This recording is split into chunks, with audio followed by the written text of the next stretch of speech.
Hello students, welcome to my channel. Today we are starting class 10 political science chapter number 1, that is power sharing. Before starting, I request you all to please like, share and subscribe my channel. And if you want this PDF, do join my telegram channel. Link is there in the description box.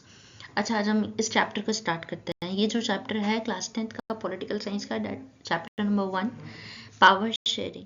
इस chapter में basically 2 countries के बारे में बात की गई है, Belgium and Sri Lanka. Okay, तो let us start this chapter. Story of Belgium. सबसे पहले बेल्जियम की स्टोरी अपन जानते हैं. तो जो बेल्जियम है वो फ्रांस, नीदरलैंड एंड जर्मनी के बीच में एक छोटा सा कंट्री. ऑलराइट, इसकी लोकेशन आप लोगों ने पता कर ली है. तो और प्लीज इसकी लोकेशन आप खुद भी मार्क कीजिएगा. इसकी कैपिटल ब्रुसेल्स है. अब अपन इस चैप्टर को स्टार्ट करते हैं. Story of Belgium. Belgium is a small country in Europe which has a population of a little over 1 crore. The ethnic composition of this small country is very complex. Out of the total population in the country is 59% live in the Flemish region and speaks Dutch language. Another 40% people live in the Wallonia region, speak French, and remaining 1% Belgians speak German. अपन ने देखा यहाँ पर linguistic basis से division हो रखा है. कैसे? यहाँ पर आपको फ्रेंच स्पीकिंग पीपल मिलेंगे, डच स्पीकिंग पीपल मिलेंगे एंड जर्मन स्पीकिंग पीपल मिलेंगे. जो मेजॉरिटी है वो डच लैंग्वेज की और जो माइनॉरिटी है वो जर्मन लैंग्वेज की है. In Belgium's capital Brussels 80% people speak French while 20% people speak Dutch. अब देखो, जस्ट अपोजिट इसका ब्रुसेल्स में, जो इसकी कैपिटल ब्रुसेल्स में, टोटल अपन ने बेल्जियम के बारे में देखा जहाँ पर जो मेजॉरिटी थी वो तो डच की थी और जो माइनॉरिटी थी वो किसकी थी? जर्मन की थी. अब यहाँ पर अगर अपन इसकी कैपिटल की बात करते हैं ब्रुसेल्स की, वहां पर जो मेजॉरिटी है वो तो फ्रेंच है और जो माइनॉरिटी है वो डच है. The minority French speaking community was relatively rich and powerful. This made Dutch-speaking community angry as they benefit the economic development and education much later. During 1950s and 1960s, tensions between the Dutch-speaking and the French-speaking communities created due to these differences. Coming over, story of Sri Lanka. Sri Lanka is an island nation south of India having diverse population of about 2 crore people. Sri Lanka अपन को पता ही है, जब अपन India का map market से लाते हैं तो automatically एक map अपन को फ्री में मिलता है, दैट इज ऑफ श्रीलंका. तो श्रीलंका वो जो छोटा सा आइलैंड नेशन है जो अपने इंडिया के साउथ में पड़ता है, यहाँ की पॉपुलेशन कितनी है? 2 crore. The majority social people are the Sinhala speakers, that is 74%, and the Tamil speakers, that is 18%. Tamils were divided into 2 groups. Sri Lankan Tamils, that is of 13%. Tamil natives of the country, ये Tamil natives ही है, ये उस country के ही लोग हैं. And Indian Tamils, ये 5% है जो कि इंडिया से वहां पर गए हैं. कब? colonial period में as the plantation workers. Most of the Sinhala speaking people are Buddhist while most of the Tamils are Hindus or Muslims. जो सिंगाला स्पीकिंग पीपल है वो most of the Sinhalese are Buddhist while most of the Tamils are Hindus or Muslims. There are about 7% Christians who are both Tamil and Singala. Coming to next, majoritarianism in Sri Lanka. The democratically elected government adopted a series of majoritarian policies measured to establish Sinhala supremacy. These are Sinhala as the only official language. उन्होंने क्या किया? सिंगाला को only official language बना दिया. Government follows preferential policies that favored Singhala applicants for university positions and government jobs. तो सिंगालास को ज़्यादा reservation दिया गया है, हर जगह पे ज़्यादा फेवरिज्म मिला है इन्हें. तो इस वजह से वहाँ की जितनी भी गवर्नमेंट जॉब है और यूनिवर्सिटी पोजीशन है वहाँ पर सिंगाला एप्लीकेंट्स को ज़्यादा फेवर किया जाता है. These decisions gradually increase the feeling of alienation among the Sri Lankan Tamils. सही बात है, ये डिस्क्रिमिनेटरी किया गया एक तरीके से. तो श्रीलंकन तमिल्स को क्या लगता है कि हमारे साथ डिस्क्रिमिनेशन हुआ है. Sri Lankan Tamils launched parties and struggles for the recognition of Tamil as an official language, for regional autonomy and equality of opportunity in securing education and jobs.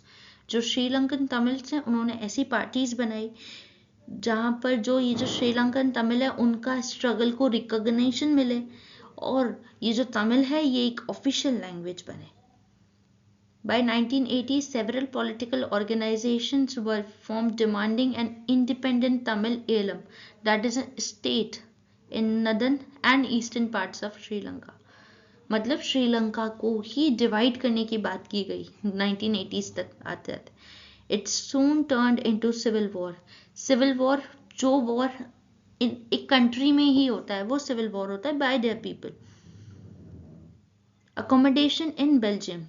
Between 1970 and 1993, Belgian constitution amended 4 times to work out an arrangement that would make everyone to live together. The elements of Belgian model. Constitution prescribes that a number of Dutch and French speaking ministers shall be equal in the central government. क्या क्या elements हुए Belgian model में कि जो number of French speaking and Dutch speaking ministers है वहाँ के central government में वो इक्वल होंगे. Many powers of central government have been given to the state governments of 2 regions of the country. Brussels has a separate government in which both communities have equal representation. क्योंकि अब मैंने देखा था जो Belgium country है उसमें अलग ही majority minority और जो वहाँ की कैपिटल ब्रुसेल्स है that is having something different, minority and majority. There are also provision of community government elected by people belonging to one language community, which has a power regarding cultural, educational and language related issues. Why power sharing is desirable? Power sharing desirable क्यों है? Power sharing is good because it helps to reduce the possibility of conflict between social groups. जो social groups है उसमें जो conflict होने की possibility है उसे कम कर देती है power sharing. कि भाई पावर की शेयरिंग होगा तो कॉन्फ्लिक्ट ऑब्वियसली कम होगा, लोगों को लगेगा ही नहीं कि हमारे साथ डिस्क्रिमिनेशन किया जा रहा है.